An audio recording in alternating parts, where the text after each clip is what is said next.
Hey friends, thanks for watching Hacking Hollywood. In this video, we're going to talk about some of the tips and tricks I have for your success in Hollywood.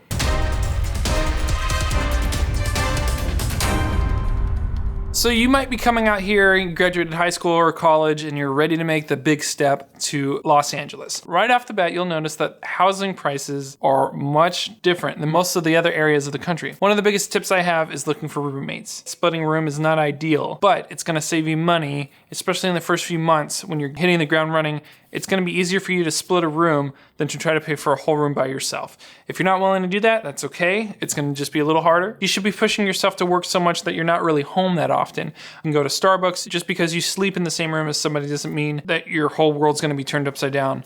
Hopefully you and the person that you link up with have the same attitude towards work and you work, and not really worry about having somebody that you're splitting the room with. That kind of leads us to the next thing. I take some inspiration from Gary Vee when he talks about hustling, and that's something that my attitude has always been growing up.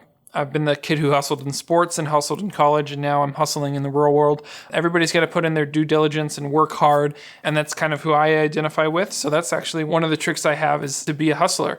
I put in a lot of work and a lot of time. That way I can excel in my craft, and that's something I encourage you to do as well. In the beginning, you're going to have to take all sorts of different jobs. I used to say take everything. I would say take most things, because not everything's going to be good for you. Be on the lookout for Craigslist ads, for staffmeup.com. There's all sorts of different resources for you to find work out there. In the beginning, don't let the money get in your way. You need to have some California credits. The more California credits you get, the better chance you'll have of actually landing the higher paying jobs. You're going to be working like crazy. One of the suggestions I have is you're going to start to ignore your friends and family.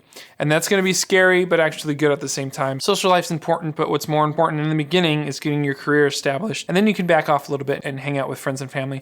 But in the beginning, I'd really encourage you to go full force, take 3 months or a good chunk of time, and really dedicate yourself to growing a foundation for your career in Hollywood. Networking. It's one of the biggest parts of the industry. You're always meeting people. I like to say 95% of my work comes from a reference. Hopefully you do such a good job that you get referenced to the next job, to the next job, to the next job. There are a good number of websites that can help. Staff Me Up, Backstage.com, Production Hub. So there's several tools out there that you can use to help make an online presence for yourself. But ultimately, the best form of advertisement, just like with other things, is word of mouth. So hopefully you can create a reputation for yourself that's positive and people would want to hire you over and over and over again. Thanks for watching Hacking Hollywood. Keep an eye out for another video called Networking in Hollywood. I will be releasing shortly. As always, if you got something out of this video, give me a thumbs up or subscribe, and we'll see you next time. Thanks.